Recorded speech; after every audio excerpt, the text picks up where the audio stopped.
Hoje nós vamos começar o estudo da morfologia. Como a gente já havia dito, a gramática ela é dividida em 4 partes. O estudo do som, fonologia, o estudo da classificação das palavras, morfologia, a relação entre as palavras, a sintaxe e a semântica, seria o sentido das palavras. Dentro da morfologia, nós vamos ver cada uma das classes das palavras e vamos entender primeiro a característica de cada grupo. Vale lembrar que nós vamos trabalhar a morfologia juntamente com a sintaxe, já que não tem como trabalhar uma palavra fora de um contexto, fora de um universo linguístico que é a frase. Vamos priorizar a morfologia, depois vamos estudar as funções sintáticas, mas já vamos trabalhando com as duas coisas ao mesmo tempo. A primeira classe de palavras que nós temos é o substantivo. O substantivo é como se fosse uma classe, grosseiramente dizendo, uma classe mãe. É o substantivo que permite a comunicação.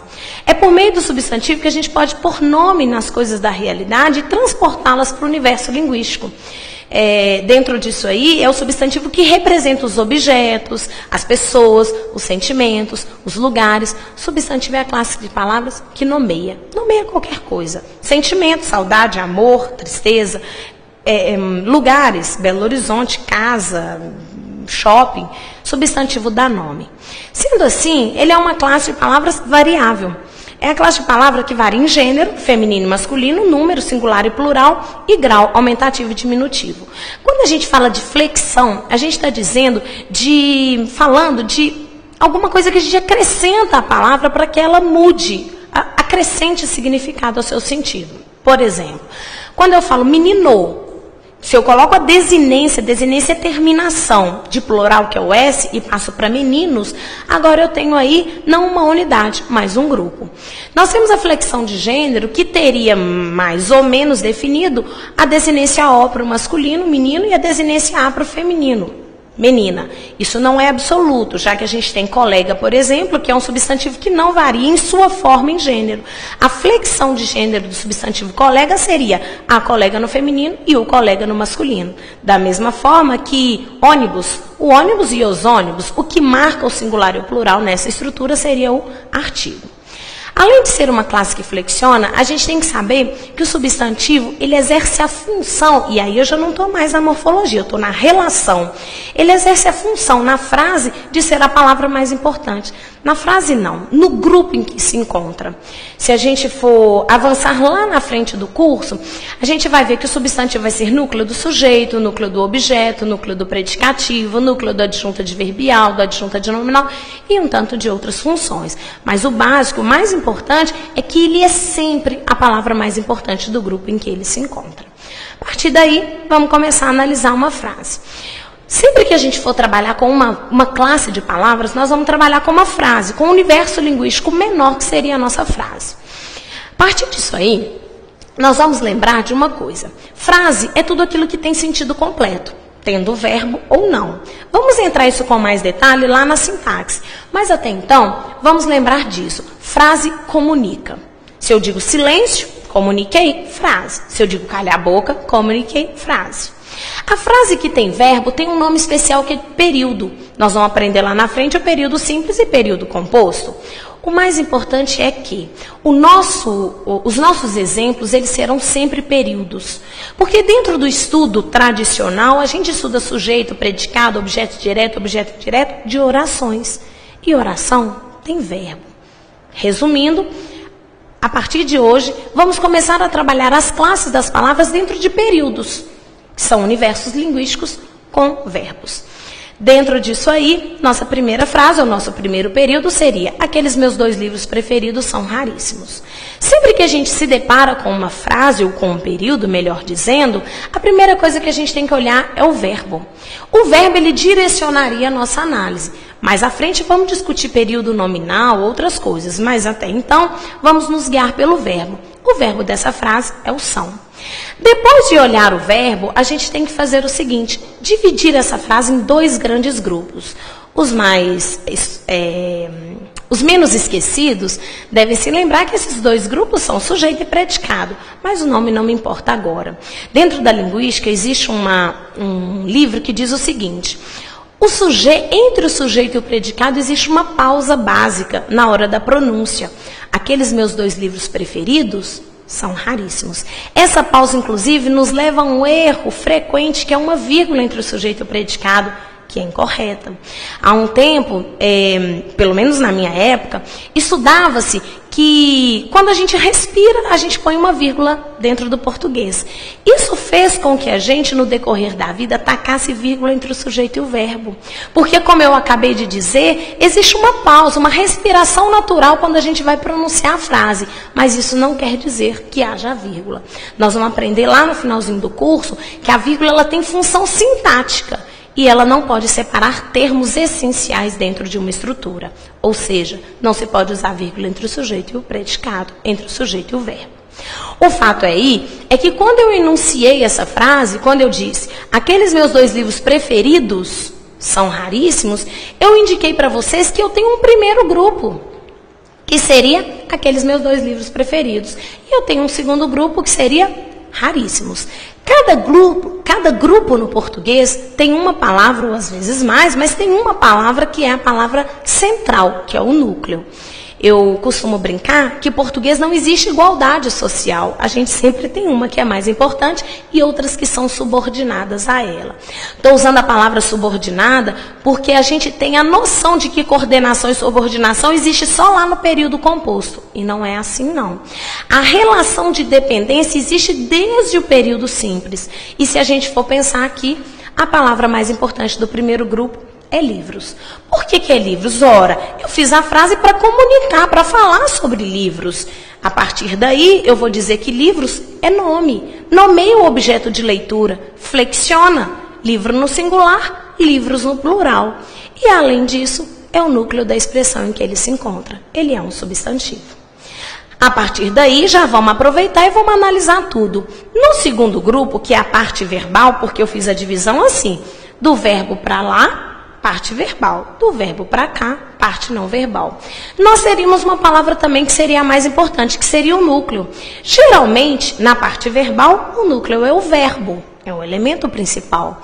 Acontece que existem alguns verbos que são chamados verbos de ligação. Existem alguns linguistas, o Bechara, por exemplo, que já defende a não existência do verbo de ligação.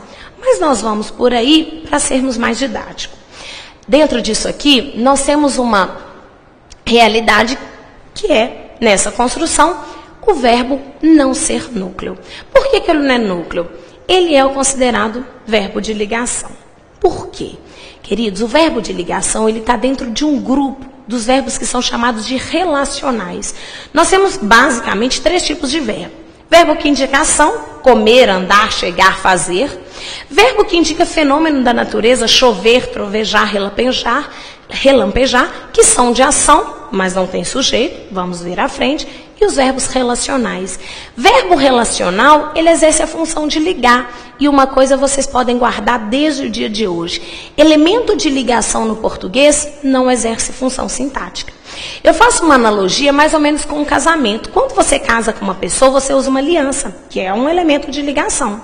O mais importante no casamento não é a aliança, espero que não, mas o marido ou a esposa.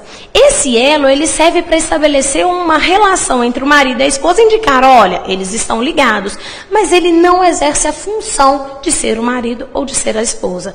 Vale lembrar que existem casamentos sem alianças, mas não existe casamento sem a segunda parte, o marido e a esposa. Talvez até fosse mais fácil se existisse, mas não existe. A partir daí, assim como na realidade, no português, elemento de ligação não exerce função sintática. Nós vamos mexer lá na frente, preposição, conjunção, que são classes relacionais, não vão exercer função no português. Sendo assim, se não exercem função, não podem ser o núcleo. Vou fazer um xizinho aí para representar para vocês que ele não é a palavra mais importante. Dentro disso aí, eu quero lembrar de uma coisinha. Eu sei que esse verbo não indica uma ação expressa pelo verbo e que ele estabelece uma relação, uma ligação, mas não basta até aí. Se ele liga, ele tem que ligar 2 informações. Qual que é a ligação aí? Ora, se eu disser para você que raríssimos é característica de livros, você concorda? Como assim? Ora, se ao invés de livros eu tivesse escrito revistas, ficaria: aquelas minhas 2 revistas preferidas são raríssimas. Vejam que quando eu altero livros para revistas, raríssimos muda para raríssimas, o que mostra que existe uma relação, um elo entre essas 2 palavras. Isso aí é uma dica, não é uma dica, mas é uma realidade que você tem que carregar sempre com você. Sempre que eu alterar uma palavra e a outra também sofrer alteração, é porque elas estão ligadas. Indica de fato que o som é verbo de ligação. É verbo de ligação porque liga. Liga a característica de raríssimos a livros. Tá certo? A partir daí, nós vamos lembrar de uma outra coisa. Tirei os núcleos. Qual que será o núcleo da outra parte? Provavelmente, se são não é a palavra mais importante, o núcleo, a palavra mais importante, só pode ser raríssimos. Não sei se vocês se lembram dessa informação, mas depois que eu tiro o núcleo, a palavra mais importante, o elemento fundamental, todas as outras estão ligadas a ela. Aí fica fácil. Vou dizer para vocês que aqueles especifica livros. Afinal de contas, se livro é o núcleo, todas as outras palavras estão ligadas a ele. Meus também, 2 também, preferidos também. Só saber que livros está no masculino e plural e todas essas outras palavras também estão no masculino e plural. Ficou fácil. Tem uma outra ligação também, que é raríssimos em relação a livros. Ou seja, tanto aqueles quanto meus, quanto 2, quanto preferidos, quanto raríssimos, se referem a livros e por isso concorda com ele. Existe uma nomenclatura que eu vou mexer mais à frente, que é uma nomenclatura de determinante e determinado. Vou só apresentar agora. Posso dizer para vocês que livros foi determinado, especificado, caracterizado por essas palavras, que, na verdade, são determinantes de livro. Como assim? Preferidos determina livro, especifica livro, caracteriza livro. Vamos classificar para a gente aproveitar aí a frase. Vou dizer que aqueles é pronome. Vamos aprender mais à frente, mas a gente já sabe que pronome ou substitui ou acompanha o nome. Neste caso, está acompanhando livros. Meus também é um pronome, até pronome possessivo. Também vamos aprender à frente. 2 é um numeral, porque quantifica livros. Livros é substantivo, preferidos é adjetivo. Daí, a gente pode ir lá na outra expressão e ver que raríssimos também é um adjetivo de livros. Também caracteriza livros. Se eu fosse aproveitar, já que eu vou aproveitar para falar da sintaxe também, nós vamos combinar o seguinte. Sempre que fizermos a análise de uma frase, nós vamos colocar a classificação, a morfologia em cima e a relação, a sintaxe embaixo. Então, eu vou dizer para vocês de uma forma bem clara. Livros é a palavra mais importante da primeira expressão. Então, só pode ser núcleo. Todas as outras palavras estão juntas desse núcleo na mesma expressão. Alguém pode perguntar, mas aqueles não está junto de livros, tem umas palavras no meio. Não interessa. Se eu tampar uma expressão e ficar só com a primeira, aqueles meus 2 livros preferidos, tanto aqueles quanto meus, quanto 2, quanto preferidos, estão na mesma expressão de livros, estão junto de livros. Então, exerce a função de adjunto adnominal. Eu já falei, vou repetir. Adjunto, ad no português significa junto. Junto lembra junto. Ad, junto de novo. Então, adjunto adnominal, junto do nome, para não esquecer jamais. Agora, raríssimos é uma característica de livros, só que ele não está junto do nome no sujeito, é só olhar. Ele está na outra expressão, na parte verbal, que eu estou avisando para vocês, que chama predicado. Então, ele não está junto do nome, ele está no predicado. Ele é chamado de predicativo. Isso, gente, que é cobrado nas provas de hoje. Preferidos e raríssimos são características de livros, mas um está junto do nome, o outro está no predicado. Embora tenham a mesma classificação, não realizam a mesma função na frase. Fácil, não é?